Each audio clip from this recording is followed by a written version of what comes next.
आपका यूनिक प्रज्ञान यूट्यूब परिवार में मैं प्रज्ञान सर हार्दिक स्वागत करता हूं, वंदन करता हूं, अभिनंदन करता हूं। प्यारे साथियों, पाठचर्या होने वाली है काफी महत्वपूर्ण, क्योंकि आज की इस पाठचर्या में 125 वस्तुनिष्ठ प्रश्नों का करने वाले हम लोग वस्तुनिष्ठ अध्ययन। और यह एमसीक्यू क्वेश्चन हल करना प्रारंभ करें इससे पूर्व अगर वीडियो को पहली बार देख रहे हैं तो चैनल पर नए हैं तो कृपया चैनल को सब्सक्राइब, वीडियो को लाइक और शेयर करना बिल्कुल ना भूलें। आपके लाइक शेयर सब्सक्रिप्शन से हमको मिलता है पुनर्बलन ऐसी ही पाठचर्या प्रतिदिन लाने के लिए। तो मुझे उम्मीद है कि अपना प्यार दुलार स्नेह देंगे और वीडियो को ज्यादा से ज्यादा लाइक और शेयर करेंगे। तो देखते हैं आज का पहला प्रश्न।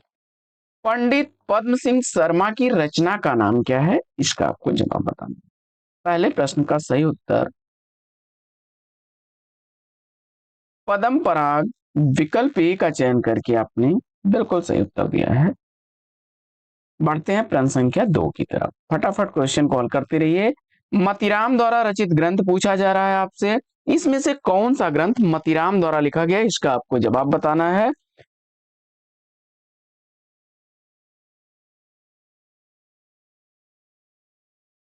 साहित्य सार, फूल मंजरी, रसराज, मतीराम सतसई, अलंकार पंचाशिका, धृत कौमुदी, ये सब रचनाएं मतीराम की हैं। तो इसमें से ललित ललाम विकल्पी को चुना आपने, तो राइट आंसर है आपका जगत विनोद पद्माकर की रचना। आइए बढ़ते हैं आगे और देख लेते हैं प्रश्न संख्या 3 को। प्रश्न संख्या 3 आपके स्वयं निम्नलिखित में से मतीराम की भाषा क्या है? और साहित्यिक ब्रज भाषा उत्तर चुना आपने, तो बी विकल्प के साथ बिल्कुल सही जवाब पर है। प्रश्न संख्या 4 चौथा प्रश्न है कि चिंतामणि द्वारा रचित प्रबंध काव्य इसमें से कौन सा है? प्रश्न संख्या 4 का सही जवाब चयनित करिए। चौथा प्रश्न है कि चिंतामणि द्वारा रचित इसमें से प्रबंध काव्य बताना है। चौथे प्रश्न का सही उत्तर कृष्णचरित, विकल्प ए को चुना सही जवाब के साथ। प्रश्न संख्या 5 पांचवा प्रश्न है कि ब्रज भाषा के आधुनिक कालीन प्रसिद्ध कवि इसमें से कौन? आधुनिक कालीन ब्रज भाषा के प्रसिद्ध रचनाकार का नाम। गंगा अवतरण, उद्धव शतक, श्रृंगार लहरी प्रमुख उनकी रचनाएं हैं। और जगन्नाथ दास रत्नाकर को उद्धव शतक रचित रचना। विकल्प सी को चुन लिया आपने, तो राइट आंसर है आपका विकल्प सी। बढ़ते हैं छठवें प्रश्न की तरफ। प्रश्न संख्या 6 छठवां प्रश्न है कि रीति सिद्ध काव्यधारा के कवि इसमें कौन है? छठवें प्रश्न का राइट आंसर आपने बिहारी को चुना, तो राइट आंसर है विकल्प डी। जिन लोगों के भी मन मस्तिष्क में यह आ रहा होगा कि प्रश्नों का जो लेवल है वो औसत है, तो जी हाँ दोस्तों, भले ही प्रश्नों का लेवल औसत है लेकिन परीक्षा भी इससे इंपॉर्टेंट प्रश्न है और इनका रिवीजन भी आपके लिए बहुत जरूरी है, क्योंकि छोटे छोटे प्रश्न, छोटी छोटी गलतियां ही आपको एक बड़े भारी नुकसान को दर्शाती हैं। किसी भी नौका का एक छोटा सा छिद्र पूरी नौका को डुबा देता है। इसलिए साथियों, कभी भी किसी को छोटा नहीं समझना चाहिए, क्योंकि जो चीजें आप छोटा समझ के इग्नोर कर देते हैं कभी कभी वही आपके लिए भारी समस्या बन करके सामने आ जाते हैं। तो जीवन काल में सभी चीजों को महत्व दीजिए और सबका रिवीजन करते रहिए, बाकी आपकी इच्छा। बढ़ते हैं आगे और देखते हैं अगले प्रश्न की तरफ। प्रश्न संख्या 7 सातवां प्रश्न है कि भूषण रीतकाल के किस काव्यधारा के कवि हैं? भूषण रीतकाल के किस काव्यधारा के कवि हैं? इसका आपको जवाब बताना है।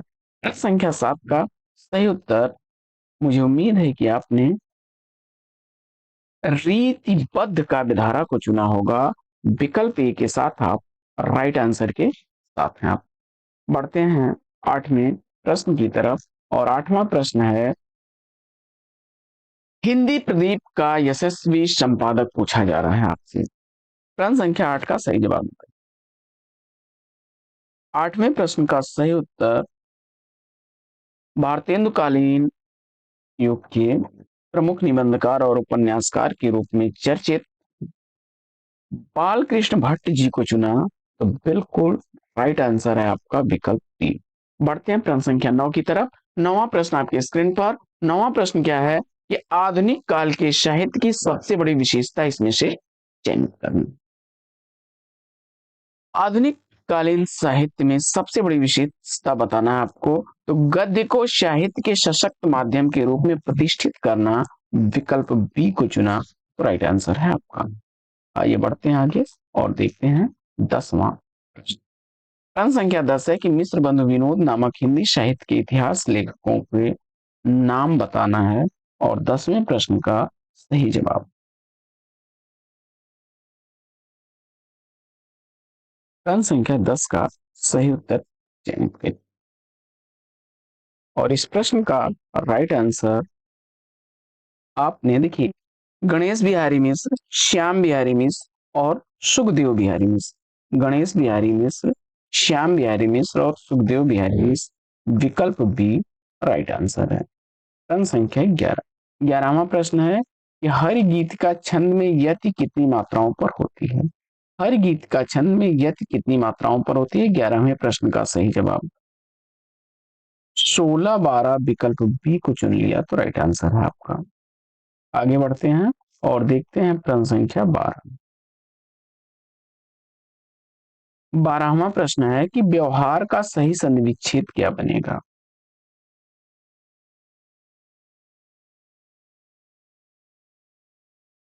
वी धन औधन हार। व्यवहार विकल्प ए राइट आंसर। बढ़ते हैं प्रश्न संख्या 13 की तरफ। 13वां प्रश्न है सावधान का सही संधि विच्छेद क्या बनेगा। सधन अवधान सावधान। विकल्प डी राइट आंसर। महर्षि का संधि विच्छेद पूछा जा रहा है और महाधन ऋषि महर्षि। विकल्प सी को चुना तो राइट आंसर है। इसी तरह से अनुरूप में समास पूछा जा रहा है। अनुरूप में समास अनुअव्यय शब्द है और इसके हिसाब से आपने अव्ययी भाव को चुना तो डी विकल्प राइट आंसर। आमरण में समास, ये सब काफी रिपीटेड प्रश्न है और जवाब में अव्ययी भाव को चुना तो बी विकल्प राइट आंसर है। अगला प्रश्न है कि आंधी आवे बैठ गवावे लोकोक्ति का उपयुक्त अर्थ पूछा जा रहा है। प्रश्न संख्या 17 का सही जवाब आपने बी विकल्प को चुन लिया। विपरीत परिस्थिति में उपयुक्त समय आने का इंतजार करना तो राइट आंसर। प्रश्न संख्या 18। 18वां प्रश्न है कि किताब का कीड़ा होना मुहावरे का अर्थ पूछा जा रहा है। 18वें प्रश्न का सही जवाब बहुत अधिक पढ़ने वाला सी विकल्प को चुन लिया आपने तो राइट आंसर है। कच्चा चिट्ठा खोलना मुहावरे का अर्थ पूछा जा रहा है। कच्चा चिट्ठा खोलना मुहावरे का अर्थ क्या बनेगा। किसी का भेद सारा भेद खोल देना। विकल्प ई को चुन लिया आपने तो राइट आंसर है आपका। आगे बढ़ते हैं और देखते हैं अगला प्रश्न। प्रश्न संख्या 20। 20वां प्रश्न है कि निम्नलिखित में से कौन सा शब्द तत्सम नहीं, इसका आपको जवाब बताना है और 20वें प्रश्न का राइट आंसर प्रतीत। विकल्प ए को चुन लिया तो राइट आंसर है। आगे बढ़ते हैं और देखते हैं अगला प्रश्न कि पुराने हिंदी ग्रंथ के लेखक कौन है और इस प्रश्न का जवाब चंदा शर्मा गुलेरी। विकल्प ए को चुना आपने तो राइट आंसर है। 22वां प्रश्न है कि हिंदी साहित्य की भूमिका पुस्तक के लेखक कौन है और इस प्रश्न का जवाब हजारी प्रसाद द्विवेदी। विकल्प डी को चुन लिया तो राइट आंसर है। आगे परमात्मा का कुत्ता किसकी रचना है और इस प्रश्न का जवाब आपने मोहन राकेश। विकल्प बी को चुन लिया तो राइट आंसर है आपका। प्रश्न संख्या 24। 24वां प्रश्न है कि कीर्तिलता की भाषा क्या है और इस प्रश्न का जवाब आपने अवहट्ट। विकल्प डी को चुन लिया तो राइट आंसर है आपका। आगे बढ़ते हैं और देखते हैं प्रश्न संख्या 25 को। 25वां प्रश्न है गद्य पद मिश्रित चंपू काव्य वर्ण रत्नाकर। विकल्प ए को चुना तो राइट आंसर है। 26वां प्रश्न है कि चंद्र बरदाई किसके आश्रित कवि थे और इस प्रश्न का जवाब पृथ्वीराज चौहान। विकल्प डी को चुना तो राइट आंसर। प्रश्न संख्या 27। नाटक को पंचम वेद की मान्यता प्रदान की तो जवाब हो जाएगा भरत मुनि ने। विकल्प ए राइट आंसर। 28वां प्रश्न है कि ध्वन्यालोक किस शताब्दी का ग्रंथ है? जवाब में आपने 9वीं शताब्दी विकल्प सी को चुना तो राइट आंसर है आपका। प्रश्न संख्या 29, काव्य विशिष्ट तत्व के रूप में ध्वनि शब्द का सर्वप्रथम प्रयोग किसने किया? और इस प्रश्न का जवाब आनंद वर्धन विकल्प सी को चुना आपने तो राइट आंसर है। प्रश्न संख्या 30, सुदामा पांडे धूमिल की रचना, सुदामा पांडे धूमिल की रचना आपने कल सुनना मुझे को चुना तो विकल्प ए राइट आंसर है। संशय की एक रात के लेखक कौन है? और जवाब में आपने सेलेक्ट किया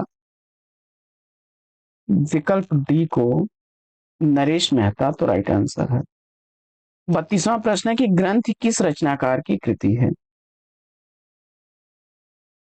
और इस प्रश्न का जवाब सुमित्रानंदन पंत विकल्प सी को चुना राइट आंसर है। आगे बढ़ते हैं। दुख ही जीवन की कथा रही, क्या कहूं आज जो नहीं कही, उपयुक्त पंक्तियां किस रचना से ली गई हैं? और इस प्रश्न का जवाब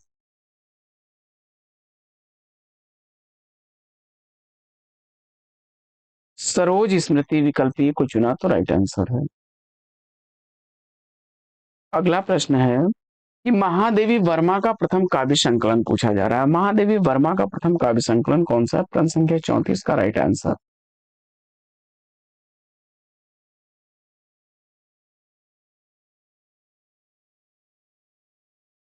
निहार को चुना तो राइट आंसर है विकल्प सी। बादल राग की रचनाकार पूछा जा रहा है। बादल राग का रचनाकार निराला को चुना आपने तो सी विकल्प के साथ राइट आंसर। फटाफट क्वेश्चन करते रहिए, काफी आसान से प्रश्न है। आकाश गंगा का विसंग्रह किसका है? प्रश्न संख्या 36 का सही जवाब राम कुमार वर्मा को चुन लिया आपने। छायावादी युग का प्रवर्तक किसे माना जाता है इसमें से? प्रश्न संख्या 37 का सही जवाब जयशंकर प्रसाद को चुना तो विकल्प ए राइट आंसर। अंधा युग का रचनाकार पूछा जा रहा है। प्रश्न संख्या 29 का सही जवाब विकल्प बी को चुन लिया धर्मवीर भारती को तो राइट आंसर। भारत दुर्दशा भारतीय की किस भावना का आदर्श उदाहरण है? प्रश्न संख्या 39 का सही जवाब विकल्प डी को चुना देश हितैषणा को तो राइट आंसर है। आगे अगला प्रश्न है कि इनमें से कौन सी एक अवस्था कार्यावस्था के अंतर्गत नहीं आती? सभी प्रश्न रिपीटेड प्रश्न है और जवाब में आपने विकल्प डी को चुन लिया तो राइट आंसर है।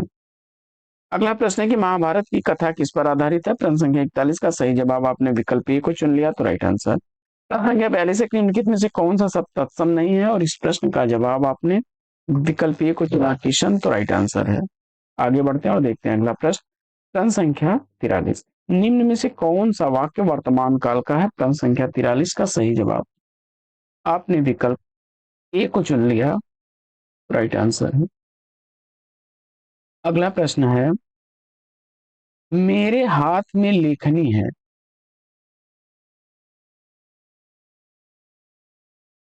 वाक्य में कौन सा परसर्ग है? प्रश्न संख्या 44 का सही जवाब आपने विकल्प सी को चुन लिया राइट आंसर है आपका। अगला प्रश्न, क्रिया के जिस रूप से क्रिया निष्पादन के समय का ज्ञान हो उसे क्या कहते हैं? तो वही आपका काल कहलाता है, समय।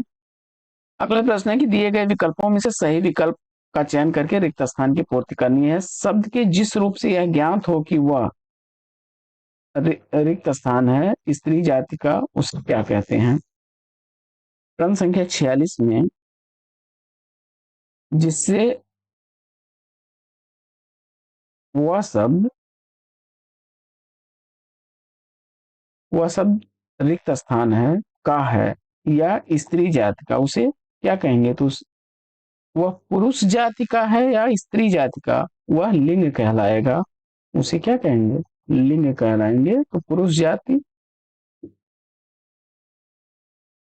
जाति का है या स्त्री जाति का, वह क्या कहलाता है? लिंग कहलाता है। विकल्प सी राइट आंसर है। आगे बढ़ते हैं और देखते हैं अगला प्रश्न। अगला प्रश्न है कि दिए गए विकल्पों में से स्त्रीलिंग शब्द बताना है। प्रश्न संख्या 47 का सही जवाब विकल्प ए के साथ राइट आंसर। टिड्डी का बहुवचन पूछा जा रहा है। प्रश्न संख्या 48 में सही जवाब आपने टिड्डी दल, सी विकल्प राइट आंसर। अगला प्रश्न है कि जो काम करना कठिन हो वाक्यांश के लिए एक शब्द बताइए। जो काम करना कठिन हो वाक्यांश के लिए एक शब्द क्या बनेगा? प्रश्न संख्या 48 का सही जवाब कठिन, सी विकल्प राइट आंसर। प्रश्न संख्या 50 है निम्नलिखित में से कौन सा शब्द उपसर्ग रहित? फटाफट क्वेश्चन करते रहिए, काफी आसान से सब प्रश्न है। प्रश्न संख्या 50 का सही जवाब आपने विकल्प डी को चुन लिया है, तो राइट आंसर। अगला प्रश्न है कि निम्नलिखित में से कौन सा विपरीत शब्दों का युग्म नहीं है? प्रश्न संख्या 51 में सही जवाब आपने अपाच्य का सुपाच्य बनेगा, सुपाच्य बनेगा, तो विकल्प बी राइट आंसर हो जाएगा। अगला प्रश्न है कि नाटक में अभिनय कितने प्रकार का होता है? और जवाब में आपने बी विकल्प को चुना, तो राइट आंसर है। बकरी नाटक का रचनाकार पूछा जा रहा है। प्रश्न संख्या 53 का सही जवाब सर्वेश्वर दयाल सक्सेना चुना आपने, तो डी विकल्प राइट आंसर। संयुक्ता स्वयंवर किस प्रकार की विधा है? प्रश्न संख्या 54 का सही जवाब आपने विकल्प ए को चुन लिया, नाटक विधा राइट आंसर है। लाला श्रीनिवास दास द्वारा लिखा गया है। आगे बढ़ते हैं और देखते हैं अगला प्रश्न। प्रश्न संख्या 55 है ज्ञानाश्रयी निर्गुण काव्य का दार्शनिक आधार पूछा जा रहा है। 55 प्रश्न का सही जवाब अद्वैतवाद अगर आपने चुना है, तो राइट आंसर है विकल्प डी। निम्नलिखित में से ज्ञान बोध का रचनाकार पूछा जा रहा है। प्रश्न संख्या 56 का सही जवाब आपने मलुक दास को चुन लिया, तो बी विकल्प राइट आंसर। राधा वल्लभ संप्रदाय का प्रवर्तक। प्रश्न संख्या 57 में सही जवाब आपने हित हरिवंश को चुन लिया, तो बी विकल्प राइट आंसर। आगे बढ़ते हैं और देखते हैं रामानंद की शिष्य परंपरा से आने वाले इसमें कौन है? प्रश्न संख्या 58 का सही जवाब रामानुजाचार्य, विकल्प सी को चुना आपने, तो राइट आंसर। अगला प्रश्न है निम्नलिखित में से अशोक के फूल किसकी रचना है? प्रश्न संख्या 59 का सही जवाब आपने निबंध विधा की रचना है और आचार्य हजारी प्रसाद द्विवेदी जी की रचना है, बी विकल्प राइट आंसर। बाल मुकुंद गुप्त का रचित निबंध संग्रह कौन सा है? प्रश्न संख्या 60 का सही जवाब शिव समूह के चिट्ठे, विकल्प बी को चुन लिया आपने, तो राइट आंसर है आपका। अगला प्रश्न है कि अष्टछाप के प्रमुख कवि नंददास किसके शिष्य थे? प्रश्न संख्या 61 का सही जवाब आपने विठल नाथ को चुन लिया, तो बी विकल्प राइट आंसर। आगे ध्वंस शब्द का विलोम शब्द पूछा जा रहा है। प्रश्न संख्या 62 का सही जवाब निर्माण, विकल्प सी को चुन लिया, तो राइट आंसर है आपका। आगे बढ़ते हैं और देखते हैं अगला प्रश्न। अगला प्रश्न है कि निम्नलिखित में से अवगाहन का समानार्थी क्या बनेगा? प्रश्न संख्या 63 का सही जवाब विकल्प बी को चुन लिया आपने, तो राइट आंसर है। छानबीन करना, अवगाहन शब्द का अर्थ भी खोज करना होता है।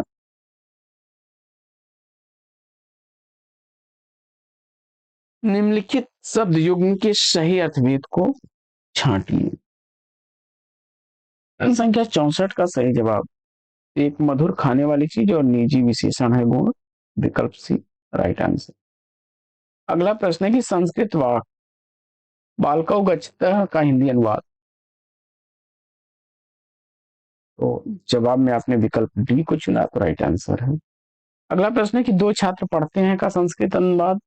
संख्या 66 का सही जवाब आपने छात्रों पठता, ये विकल्प राइट आंसर। अगला प्रश्न है कि दंडी द्वारा रचित कृति इसमें से कौन सी है? प्रश्न संख्या 67 का सही जवाब आपने विकल्प ए को चुना, 10 कुमार चरितम को, तो राइट आंसर है। आगे बढ़ते हैं और देखते हैं अगला प्रश्न। प्रश्न संख्या 68 भानुदय का संधि विच्छेद क्या बनेगा? और इस प्रश्न का जवाब आपने विकल्प ई को चुन लिया, तो राइट आंसर है। प्रश्न संख्या 69 है कि शब्द श्रेणोति श्रु धातु का कौन सा रूप है? प्रश्न संख्या 69 का सही जवाब विकल्प ए को चुन लिया, तो राइट आंसर है आपका। श्रु धातु का पुरुष एक वचन है, प्रथम पुरुष एक वचन। अगला प्रश्न है कि संस्कृत साहित्य में उपमा प्रसिद्ध किसकी है? तो उपमा कालिदास से, भारवे अर्थ गौरवम, विकल्प डी राइट आंसर। अगला प्रश्न है धेनु शब्द का चतुर्थी एक वचन पूछा जा रहा है। विकल्प डी, इसमें ए और बी दोनों हो जाएंगे। अगला प्रश्न है कि इदम शब्द का इमे रूप नहीं होगा। क्रम संख्या 72 का सही जवाब आपने विकल्प बी को चुन लिया तो राइट आंसर है। अगला प्रश्न है कि संस्कृत के शब्द वसुधैव का विग्रह पूछा जा रहा है। क्रम संख्या 73 का सही जवाब विकल्प बी को चुना आपने तो राइट आंसर है। नृत्यति धातु कैसी, क्रम संख्या 74 का सही जवाब विकल्प बी को चुना। अगला प्रश्न है कि संस्कृत शब्द आ समुद्रम में समास पूछा जा रहा है। क्रम संख्या 75 का सही जवाब विकल्प ए को चुन लिया आपने तो राइट आंसर है। आगे बढ़ते हैं और देखते हैं अगला प्रश्न। अगला प्रश्न है कि क्रियादिगण की धातु नहीं है। क्रम संख्या 76 का सही जवाब क्या बनेगा? विकल्प सी। कृष्ण काव्य धारा के प्रतिनिधि कवि कौन है? क्रम संख्या 77 का सही जवाब विकल्प ए को चुन लिया आपने, राइट आंसर। अगला प्रश्न है कि सूरदास की कृति कौन सी नहीं है? तो सागर लहरी सरावली, सूरसागर सुरसरावली साहित्य लहरी, विकल्प बी के साथ गए आप तो राइट आंसर है। अगला प्रश्न है प्राणचंद चौहान का संबंध भक्त की किस काव्य, तो आपने प्राणचंद चौहान को राम भक्ति शाखा से जोड़ा तो सही जवाब। तुलसीदास की रचना भ्रमर गीत किसमें संकलित है? क्रम संख्या 80 का सही जवाब कृष्ण गीतावली, विकल्प बी राइट आंसर। नाभादास द्वारा लिखी गई भक्तमाल की भाषा पूछा जा रहा है। क्रम संख्या 81 का सही जवाब विकल्प बी को चुन लिया आपने तो राइट आंसर है। आगे गोस्वामी तुलसीदास जी की कुल कितनी कृतियों में उत्तरायण संबंधी वर्णन प्राप्त होते हैं? क्रम संख्या 82 का सही जवाब, क्रम संख्या 82 का सही उत्तर आपने विकल्प बी को चुन लिया तो राइट आंसर है। तुलसीदास की कुल कितनी कृतियों में उत्तरकांड जो है, उत्तरखंड जो है यानी उत्तरकांड से संबंधित रचनाएं हैं? रामचरितमानस, गीतावली, बरवा रामायण और कवितावली। रामचरितमानस में, रामचरितमानस है, बरवा रामायण है, गीतावली है, गीतावली है और कवितावली। क्रम संख्या 83, क्रम संख्या 83 है कि मलिक मोहम्मद जैसी को जैसी कहा जाता है क्योंकि? क्रम संख्या 83 का सही जवाब जायस नामक स्थान पर वे पैदा हुए, जायस नामक स्थान के निवासी थे, सी विकल्प राइट आंसर। कुतुबन के गुरु का नाम पूछा जा रहा है। 84वें प्रश्न का सही जवाब शेख बुरहान को चुना। आगे बढ़ते हैं और देखते हैं अगला प्रश्न। अगला प्रश्न है कि लाल तारा की विधा क्या है? क्रम संख्या 85 का सही जवाब रेखा चित्र, विकल्प राइट आंसर। क्रम संख्या 86 उच्चारण की दृष्टि से संबल ध्वनि का कौन सा वर्गीकरण है? क्रम संख्या 86 का सही जवाब विकल्प ए संपृक्त ध्वनि, विकल्प ए को चुना तो राइट आंसर। क्रम संख्या 87 है कि ऐसी कौन सी दो मात्राएं हैं जिनका प्रयोग तो किया जाता है किंतु उनका समावेश स्वर में नहीं किया जाता? क्रम संख्या 87 का सही जवाब डी विकल्प को चुन लिया आपने तो राइट आंसर है आपका। आगे बढ़ते हैं और अगला प्रश्न है कि सिर पे बैठो काग आंख दो खात निकारत पंक्ति में रस कौन सा है? क्रम संख्या 88 का सही जवाब विकल्प ए को चुना तो राइट आंसर है। अगला प्रश्न है कि निर्वेद किस रस का स्थायी भाव है? क्रम संख्या 89 का सही जवाब विकल्प डी को चुना आपने शांत तो राइट आंसर। अगला प्रश्न है कि वीर रस का स्थायी भाव क्या बनेगा? क्रम संख्या 90 का सही जवाब उत्साह, विकल्प सी को चुना तो राइट आंसर है आपका। आगे बढ़ते हैं और देखते हैं अगला प्रश्न। अगला प्रश्न है कि सुवर्ण को खोजत फिरे कवि व्यभिचारी चोर, इन पंक्तियों में अलंकार क्या होगा? तो श्लेष अलंकार, विकल्प ए राइट आंसर। अगला प्रश्न कि उपमा के 4 अंगों में से किसी एक के न होने पर भी उपमा अलंकार होता है तो क्या कहा जाता है? क्रम संख्या 92 का सही जवाब लुप्तोपमा, विकल्प बी। अगला प्रश्न, एक राम घनश्याम हित चातक तुलसीदास, पंक्तियों में अलंकार पूछा जा रहा है। जवाब में रूपक चुन लिया आपने, तो ये विकल्प के साथ सही जवाब। अगला प्रश्न है कि किस छंद के विषम चरणों में 13 और सम चरणों में 11 मात्राएं होती हैं। इस आसान से प्रश्न है, फटाफट कर दीजिए। और विकल्प ए को चुना आपने, तो राइट आंसर है। अगला प्रश्न, अगला प्रश्न है, इस सवैया के संदर्भ में कौन सा कथन गलत है। प्रश्न संख्या 95 का सही जवाब, विकल्प ए को चुन लिया आपने, तो राइट आंसर है। आगे, निम्नलिखित में से सरकटी लाश उपन्यास किसका है। गोपाल राम गहमरी, विकल्प बी सही उत्तर। यात्रा वृत्त हमारी यात्रा, यात्रा साहित्य के रचनाकार कौन है। जवाब में आपने लोचन प्रसाद पांडे, विकल्प सी को चुना, तो राइट आंसर है आपका। आगे, इनमें से किस वाणी पर महादेवी वर्मा ने गौरा संस्मरण लिखा।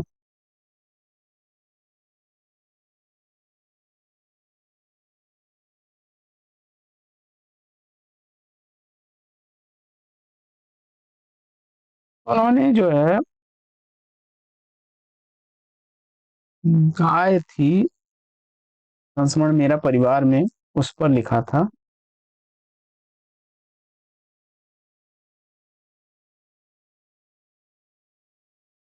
इस पर मतलब कौन सा पक्षी है, तो गाय हो जाएगा। आगे बढ़ते हैं, और हिंदी का प्रथम समाचार पत्र 1826 में कहां से प्रकाशित हुआ। कलकत्ता, विकल्प सी को चुना आपने, तो राइट आंसर है। अगला प्रश्न है कि जिस भाषा का अनुवाद किया जाता है उसे क्या कहते हैं। स्रोत भाषा, विकल्प ए राइट आंसर। हिंदी को राजभाषा कब बनाया गया। 14 सितंबर 1949, विकल्प राइट आंसर। ब्रज भाषा हिंदी की किस उपभाषा के अंतर्गत आने वाली बोली है। पश्चिमी हिंदी, विकल्प सी सही जवाब। अगला प्रश्न है कि पूर्वी हिंदी क्षेत्र में कौन सी बोली नहीं बोली जाती। प्रश्न संख्या 103 का सही जवाब आपने जयपुरी को चुन लिया, तो राइट आंसर। भाषा को बोलते समय होने वाले उतार चढ़ाव को क्या कहते हैं। प्रश्न संख्या 104 का सही जवाब अनुतान, विकल्प ए को चुना, तो राइट आंसर। अगला प्रश्न है कि प्रत्येक वर्ग का दूसरा और चौथा वर्ण क्या कहलाता है, और इस प्रश्न का जवाब आपने महाप्राण, विकल्प ए को चुन लिया, तो राइट आंसर है। अगला प्रश्न है कि द्विवेदी युग के सर्वश्रेष्ठ प्रगीतकार माने जाते हैं। प्रश्न संख्या 106 का सही जवाब मुकुटधर पांडे को चुन लिया, तो राइट आंसर। द्विवेदी युग की कविता की विशेषता, इसमें आपने उपदेशात्मक और इतिवृत्त्यात्मक, विकल्प ए राइट आंसर। प्रेमचंद द्वारा लिखा गया पूर्ण उपन्यास कौन सा है। जवाब में आपने मंगलसूत्र को चुना, डी विकल्प सही जवाब। फटाफट कर रही है साथियों। अगला प्रश्न है कि निम्नलिखित लेखकों में से खंजन नयन के रचनाकार कौन है। प्रश्न संख्या 109 का सही जवाब विकल्प डी को चुना आपने, तो राइट आंसर। अमृत और विष, बूंद और समुद्रहीन के महाकाल चर्चित उपन्यास है। निपुणिका हजारी प्रसाद द्विवेदी की किस उपन्यास की नारी पात्र है। 110 का सही जवाब आपने बाण भट्ट की आत्मकथा, विकल्प डी को चुना, तो राइट आंसर। गोदान में होरी की बेटी का नाम क्या है। प्रश्न संख्या 111 का सही जवाब आपने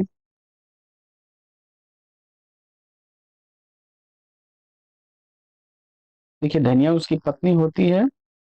सोना को अगर चुना आपने, तो राइट आंसर है। आगे बढ़ते हैं और देखते हैं अगला प्रश्न की बेताल पच्चीसी उपन्यास के लेखक कौन है। प्रश्न संख्या 112 का सही जवाब विकल्प सी को चुन लिया, राइट आंसर है। आवारा मसीहा किसकी जीवनी पर आधारित है। तो शरद चंद्र की जीवनी पर आधारित है, विष्णु प्रभाकर द्वारा लिखा गया है। अगला प्रश्न है कि गोबर प्रेमचंद के किस उपन्यास का पात्र है। जवाब में गोदान को चुन लिया आपने, तो राइट आंसर है। आगे, निम्नलिखित में से किसके द्वारा कुल्ली भाट उपन्यास लिखा गया। प्रश्न संख्या 115 का सही जवाब आपने विकल्प बी को चुन लिया, राइट आंसर है। आगे बढ़ते हैं और देखते हैं अगला प्रश्न।